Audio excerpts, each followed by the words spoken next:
All right, good evening, good evening. Glad to see everybody. Welcome. Everybody open your Bibles to Ecclesiastes chapter 9.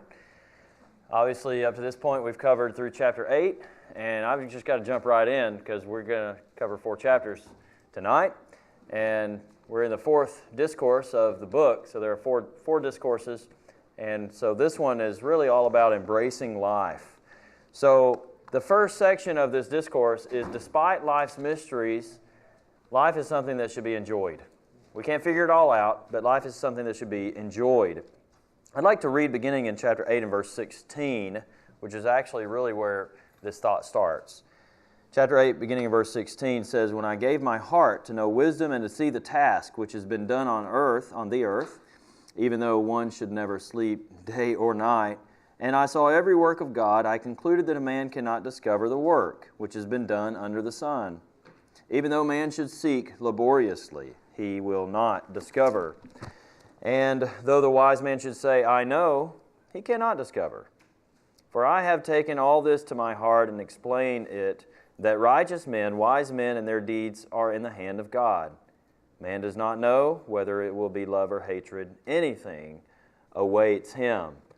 So no matter how painstakingly we might try to examine life, even if we lose sleep trying to figure it all out, and I'm sure Solomon did that, we can't. We can't figure out why certain things happen. We can't figure out what's going to happen tomorrow. Anything awaits us. And there's a couple of very practical lessons that we can take away from this. One being, don't be overly confident about future plans. James talked about that in James chapter 4, when he said, "Come now, you who say, today or tomorrow, we're going to go and we're going to make a profit," and so forth. That's not our place to say. He says at the end of this, in verse 15, this quote I have on the screen, we ought to say, if the Lord wills, we will live and also do this or that. That should be our attitude. We don't know what's going to happen. And Jesus also said, and this is another lesson we can get from all of this, Jesus said in Matthew 6, "So do not worry about tomorrow, for tomorrow will take care of itself. Each day has enough trouble of its own." So that's another lesson we can glean from what Solomon is saying here in Ecclesiastes 9. So we cannot control life under the sun. God is our only hope. That's really the conclusion that I would push us to. God is our only hope, not this world. Back in our passage here in Ecclesiastes 9, verses 2 through 6, it's better to be alive than dead. It's kind of a shocking passage in view of some things he said earlier, like in chapter 4. So he's giving us a different perspective here. He's basically saying here, no matter how much effort a righteous person makes in serving God, in the end, he dies just like the person who's never made the slightest effort to serve God at all. You might look at that and say, well, that doesn't seem right. It doesn't seem like it should be that way. Now keep in mind, Solomon is only looking at life under the sun. He's not considering the afterlife in what he's examining here. But we just look at it. In the end, no matter how much how hard you work trying to serve God, you're still just going to die. You're still just going to die, just like the wicked person who doesn't care about God at all. He makes the point in verse 4 that it's better to be a living dog than a dead lion. What's the point? Well, dogs are obviously lesser creatures than lions in many ways, but even more so back then, they weren't pets like they are today and everything. They were just scavengers, and they were very pitiable animals. It's still better to be alive and be a dog than to be dead and be a lion. And the lesson is obvious. Even if life isn't that great and it's not always so wonderful, it's still better to be alive than dead. Are there bad things to experience? Absolutely. But there are good things to experience along with the bad. And those who are dead cannot experience either the good or the bad. They cannot experience anything involving life under the sun. Verses 7 through 9, I know I'm moving at a quick pace. Enjoy life while you're still alive. Eat and drink with joy, Solomon says. Treat every day like it's a special occasion. Enjoy your wife. This is your portion of life and of your labor. It's kind of refreshing to get to these verses in this book because it's been such a negative book in so many ways. But, it's so uplifting to realize that we can enjoy this life. He's not saying just, make pleasure the end all of your existence. That would be hedonism. That would be sinful. But he's saying that we do need to embrace the pleasures that God has given us to enjoy, and to enjoy them fully and without guilt. I think sometimes we almost feel guilty. I do. I feel guilty if I ever am not working, if I'm not busy, if I'm not productive. Brian helped me out with that sermon. He talked about laziness. Sometimes we struggle with that guilt. Let me ask you a question. Why is it that some Christians find it so hard to just enjoy the pleasures of this life? Phil. One of the things I think is what Paul says, God had done so much for him and given so much grace, he felt totally indebted. And he wanted to do all that he could with the time left in his life to serve him in that way. So we feel indebted as well and want to do. Because we feel indebted and almost feel like, well, I'm wasting time doing things I enjoy when I should be painstakingly pursuing, evangelism or memorizing Bible passages or praying or something. Yeah, that's a good point. John? Okay, let me take a stab at what you were just saying. Could it be also that throughout the generations, sometimes, for lack of a better term, people have kind of been hit over the head with, don't engage in this, don't engage in that. You're a Christian, you don't do this, you don't do that, you don't do this, you don't do that. Yeah. Okay? So the thing is, when you step outside of those doors back into the world, and a lot of times people would go, oh, I don't want to do this, oh, I don't want to do it for fear I might be going down that wrong path. Instead of just going, man, what a great day. Right. Yeah. Yeah. And then they've just been hammered. That's a great point. That's a great point, John. Instead of going, look at creation and look how awesome it is, and let's go enjoy it. Yeah, amen. And I'm going to kind of talk about that a little bit later. A lot of it has to do with our perspective and what we emphasize.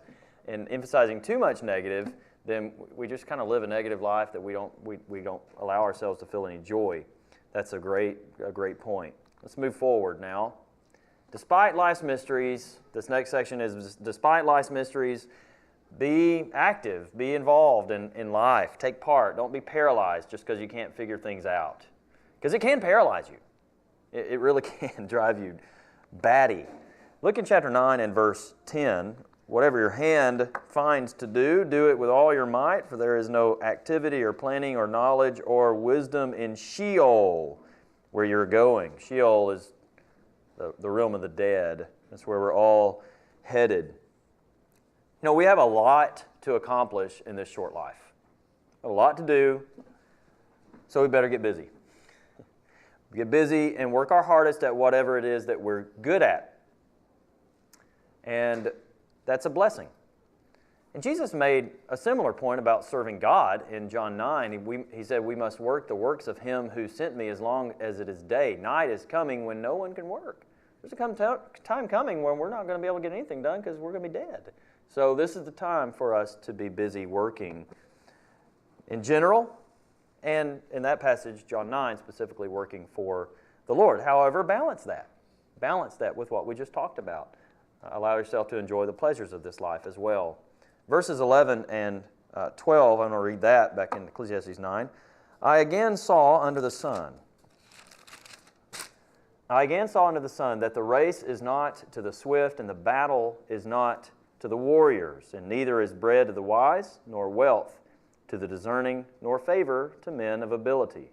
For time and chance overtake them all. Moreover, man does not know his time. Like fish caught in a treacherous net, and birds trapped in a snare. So the sons of men are ensnared at an evil time, when it suddenly falls on them. Though this world is arranged so that most often the battle is won by the strong, and most often the race is won by the swift, and so forth, that doesn't always happen. God has made this world so that time and chance are interwoven into the fabric of this universe. And so we can't always count on being the best at something means we're always going to be successful. We can't trust in ourselves for success. It's impossible to take into account all the different factors. You may be the fastest runner on the planet, and then you rip a hamstring halfway into the race, and it's over. And it might be over, your entire career might be over at that point. The reason God made the world this way is, as I said, so that we may learn to trust Him and not ourselves. Now, verse 11 is a great verse to disprove Calvinism. Calvinism that states, at least classical Calvinism, that there is no such thing as free will. God has already decided everything before the world began. He's in control of every tiny detail of every single thing. No, time and chance do happen to them all. However, we need to realize in the context of the book at large that Solomon is looking at life under the sun. And he's not saying that God is totally uninvolved in certain areas of life. That, well, there's time and chance where God isn't involved in those areas. No, the overall idea in Ecclesiastes is God is involved in all of our lives. And He intends for everything to be used for a good purpose. That's a message we find in many other places in the Bible, like Romans 8 and verse 28, that all things work together for good to those who love God and to those who are called according to His purpose. Well, a lot of bad things happen, but we can use those things. God wants us to use those things intentionally for good. But time and chance, whatever tragedies may befall someone through time and chance, God allows those things to happen, but He intends for those things to have a purpose in our service to Him. Verses 13 through 18, humble wisdom. Humble wisdom is often ignored and disregarded. Solomon tells a story here. Really, it seems to illustrate the point of verse 11, that those with wisdom don't always succeed in life. And he says that there was this small city, had very few men in it to defend it, and a great king came and attacked it. And how was the city delivered? One poor, wise man. Through his wisdom, the city was delivered. What was the people's reaction to that poor, wise man? Forgot him. They didn't listen to anything he had to say. Besides, he's poor. Poor people were totally disregarded. Didn't matter what they did or said. And so Solomon says basically that he learned that as superior as wisdom is to strength, it is often totally disregarded because it's not loud and flashy like strength and power often are. It's an ironic story, really. It's kind of the opposite of what you would hope. Wisdom is so wonderful, but the world doesn't value it. It's just kind of backwards. If it's so wonderful, why doesn't the world see it? They don't. Most people in our culture value strength over wisdom. They're far more attracted to power and to riches and strength than they are to wisdom. Just take for an example of this, the kind of people that our society glorifies. What kind of people do you see on the banners and in the commercials? A lot of times it's the celebrities. Oh, I want that product. If that guy's using it, I know it's a good product. I want to use it too. Well, because he's rich and makes lots of money, that's why you want to do it. Doesn't have anything to do with wisdom at all. Our culture also pays attention to the arrogant loudmouths instead of to those who are wise, who often conduct themselves in a kind of a quiet, meek manner. And that's a shame that it is that way. But it is that way. Just a moment, we'll get to some things y'all can help me with in comments. Verses 1 through 3 of chapter 10, a little foolishness spoils much wisdom. Let's look at chapter 10 and verse 1. Dead flies make a perfumer's oil stink. So a little foolishness is weightier than wisdom and honor. Kind of have to think about that. Flies are small, but flies can ruin a whole batch of really expensive perfume. And the lesson is, as he said, that a little foolishness is weightier than wisdom and honor. The consequences of doing evil outweigh the results of doing good. It might just sometimes take one moment of carelessness in our morality to undo a lot of good we've done. Can y'all think of any examples? You don't have to be specific about people. I just mean in general. certain areas of life that can be totally affected by maybe just one small sin. School. You could build a good reputation as a student, but you cheat once. Great example. Cheat once, your reputation is gone. Even if you're speculative cheating also. Yes, very good. Other examples, Debbie? We see in the political realm, people that are, Yeah. this is a great person, has a great reputation, and then one thing will come up from something they did when they were maybe in high school. Yeah, right. And We see it all the time, over and over. It's like a broken record. Happens over and over. And then they may be out of a career for the rest of their life. Absolutely. So, I mean, we can think of lots of examples of this. And even on a smaller scale, I love the concept of the love bank. The love bank in marriage is this idea that when you do things that are kind and loving, you're making deposits into your spouse's love bank. When you do things that are bad, do things that are unthoughtful, that are rude, so forth, you're taking a big deposit out of their love bank. And you want to keep that love balance pretty high. Well, the sad reality is the negative things we do have much more of a withdrawal than the good things we do to make deposits. You can make 10 really great deposits, do one really stupid thing, and now you kind of got to start all over. You might even be in the negative. And so it works in that way as well. Verses 4 through 7, he then talks about, let me make sure foolish rulers. Solomon talks a lot about foolish rulers. He says, if a ruler gets angry with you, don't leave your place. A soft response will prevent great offenses. Don't run from the problem. Confront it with grace. Proverbs 15 tells us a gentle answer turns away wrath, but a harsh word stirs up strife. And that is a principle that is true whether you're talking to some authority, like a king, or a boss, or a divisive brother in Christ who's out to attack you. Don't fight fire with fire. It's not the Christian way. A harsh word turns away. A gentle answer turns away wrath. Boy, we almost got that one totally wrong. Well, I'm skipping over just a little bit here. Verses 8 through 11.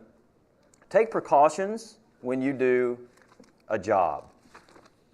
When a person undertakes any endeavor, there are inherent dangers in just about everything that we do, whether he's digging a pit or breaking down a wall or moving stones or splitting wood, or for all you snake charmers out there, if he's charming a snake. There are some pretty obvious dangers with that one. The point is to take precautions and to do it ahead of time, not when it's too late. Wisdom is great, but sometimes we wait until it's too late to use it. And many tragedies result when we do that.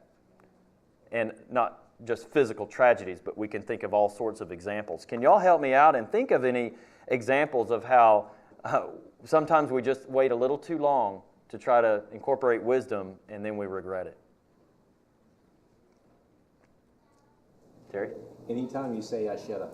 I shoulda? I shoulda done this. Oh, I shoulda stopped. I shoulda slowed down. Shoulda thought of that. We rush headlong into something without just thinking about it, praying about it. We need to pray. A lot of this is resolved by praying ahead of time. All right, Joe, and then Jared. I think one thing is like when a family member passes away, and it's kind of like Terry's talking about, there's a deep sense of regret that I should have said I love you. I should have resolved some issue between, whatever the circumstance might be. Yeah, that's true. The principle, I think, could have in a general way application even to that. Jared? With our kids, we can teach them a lesson by not punishing behavior that needs to be punished or something like that, spoiling them in some way that might have continuous consequences. Mm-hmm. It's it becomes hard to undo once they've got this lesson,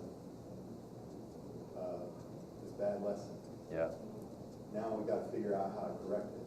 Yeah. It's going to be a lot harder to correct than if we hadn't made that mistake in the first place. That's right. So it's really a lesson about prevention and thinking ahead, and that can apply to parenting and all sorts of things. So that's great. Let's Phil. I said this once a long time ago, but as Christians, or as people in general, when our relationships don't work right, we have a tendency to want to go and try to fix them. And if you have had a bad relationship with a parent, and you get older and you realize you're getting older and you want to fix that before it's too late, I tell people, as important as that relationship is, it should never take the place of the relationship you have with God. That's the one you really need to keep fixed and keep working through. Amen. Because you only have a certain amount of time left here to prepare to meet God. Yeah. And to be with Him. And I think a lot of people get so focused down here on just the relationships down here that they try to fix these, they run out of time, and they don't spend any time trying to work through their relationship with God. That's a good point. That's a good point. Scott, and then we'll move on. Counting the cost, we sometimes don't take the necessary steps to analyze what we're actually doing. Yeah. Yeah, count the cost, and Jesus talked about that in Luke chapter 14. Yeah, absolutely. Absolutely. Facilities, they don't put off till tomorrow what you can do. Don't put off till tomorrow what you can do today. Very good. Because many times tomorrow doesn't come. That's right. And that conversation or thing that you want to get done never gets done. That's right. Good point. I had to skip something I really wanted to talk about, verse 10.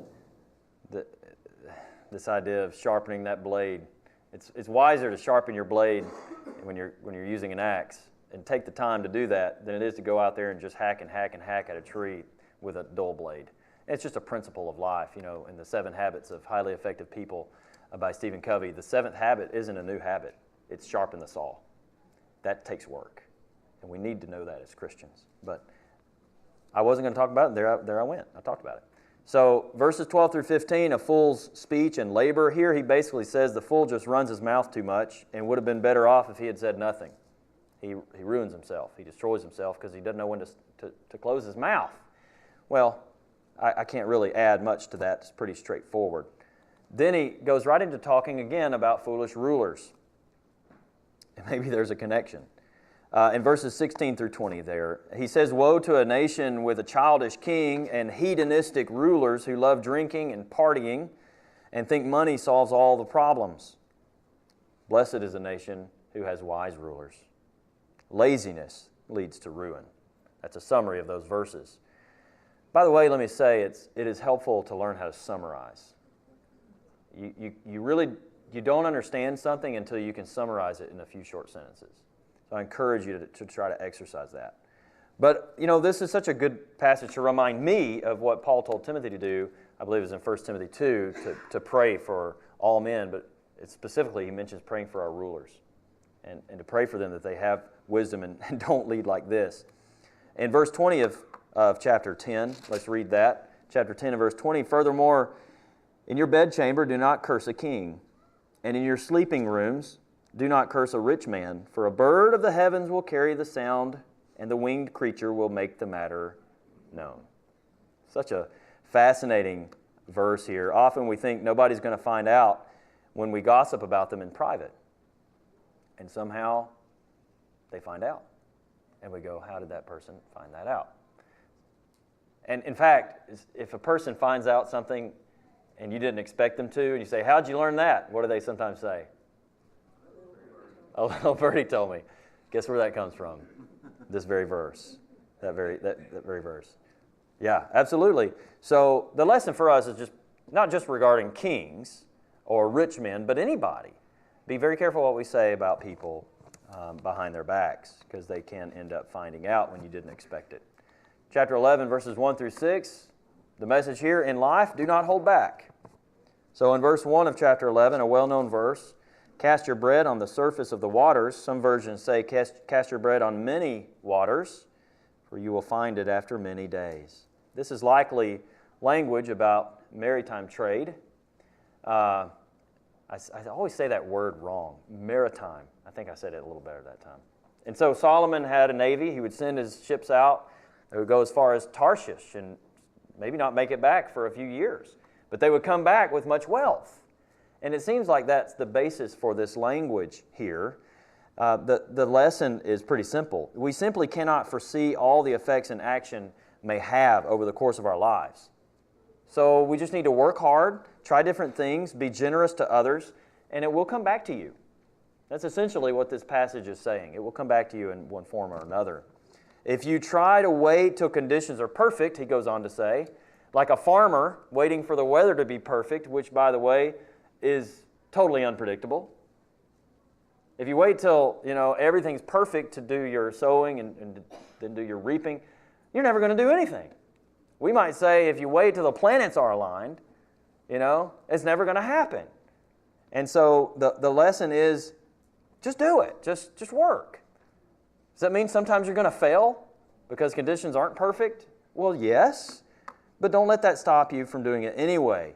If you do nothing, you're guaranteed to fail anyway. It's just such a practical message, such a practical book. Chapter 11 verse 5 is a beautiful verse. Just as you do not know the path of the wind and how bones are formed in the womb of the pregnant woman, so you do not know the activity of God who makes all things. Even with all the science today, they don't know. They haven't figured out the single cell. They know some things about it. They haven't figured out everything about how a child grows and the whole childbirth process. All of that is so still beyond us. Just like we can't figure that stuff out. We can't figure out all this stuff about God. And it's kind of liberating to just admit that instead of struggling to think you have to figure it all out. But you can't. Now let's kind of go back to that idea of casting our bread on many waters. And I just want to ask you all a question because I'm going really super fast and I think I'm doing okay with my time. What might prevent us from casting our bread on many waters? From just this idea of just kind of being generous and trying lots of different things and just kind of trusting. What might prevent us from doing that, Joe? Maybe you tried it before, but you got hurt, didn't return what you expected. Yeah. Now, I tried that casting bread on many waters business, and it didn't help. It didn't get me anywhere, so I'm not doing that anymore. I want to keep it all close here. Yes? I think something is when you overstretch yourself. So maybe you try to reach as many people as you can a couple times and then realize you haven't taken care of yourself and your family at all. Good point. Because you've been trying to help everyone else. Okay, yeah. And so a few times after that, and you're like, well, now I just need to focus on me. Yeah, that's right. That's right. And that is a balance. Absolutely. And I think also, especially if you are taking care of everybody else first, if you are in a time of need and they, like Mr. Joe said, they don't give anything back, or at least not anything that you were expecting, that can be really upsetting too. Yeah, people are unpredictable, as unpredictable as anything, and you expect maybe my helping others will somehow be a blessing to me.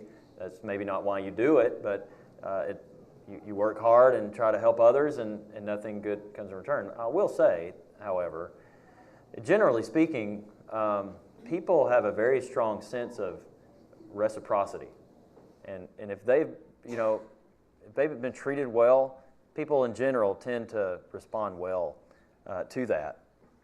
Good. What else might prevent us from casting our bread on many waters? I'll take one more answer. Debbie? Fear of failure. Yeah. You try something, like you said, if the planets all line up, well, Right. wait for that. Like you said, nothing's going to get done. Sure. But I've heard the saying, what is it, that God can't get us going, but once we get going, he can move us along, Okay. It's easier to move something that's already going. Yeah.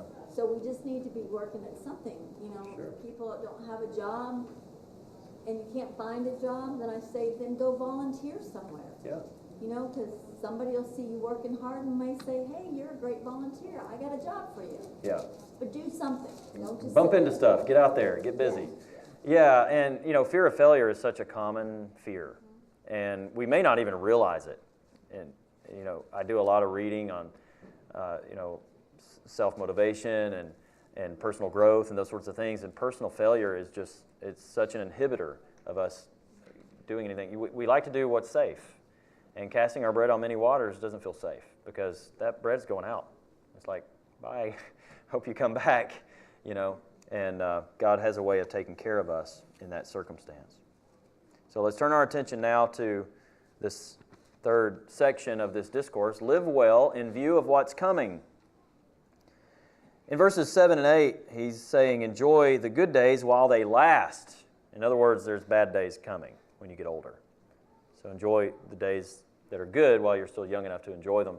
I'm purposefully not going to really get into that as much as I'd like because I might be preaching on this on Sunday. I haven't quite decided about that, but I might be talking about enjoying life on Sunday, so I don't want to steal my own thunder. Verses 9 and 10, enjoy the days of your youth is kind of that same idea. There's a lot of balance in here about that. He's not saying just let loose and just, dive in. He is saying enjoy the world and dive in that sense, but he's not saying to give up God, obviously.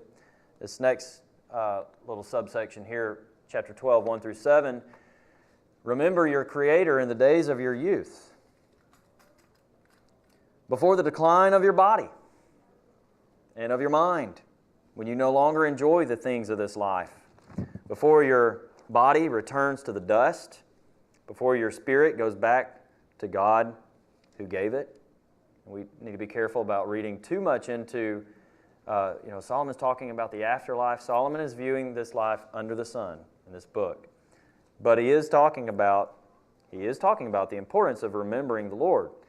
Now, in this section, Solomon uses a series of figures, like the sun and the moon and the stars being darkened, doors being shut, a golden bowl being broken, almond blossoms, which are white, like hair becomes when you become older, a grasshopper that is one of the most agile of all little critters, and it just drags himself along as kind of, these are pictures to represent the breaking down of the systems of the body and the failure of its members. But his point is clear, and that is don't wait until life is over and you have nothing left with which to serve God to remember your Creator. Do it while you have youth and energy and vitality and opportunity. And when he says remember your Creator, he's not just saying think about the Lord. He's saying keep Him ever before you as the most important thing in your life. Learn these lessons while you're young. Don't wait until your life is wasted to see how you should have lived. Now, certainly if a person does that and turns to the Lord, God will forgive him. But look at the opportunity that was wasted. Look at all the opportunities, years of opportunities. And let me point this out. It is ironic that the best that this life has to offer us at the conclusion of our life under the sun is what?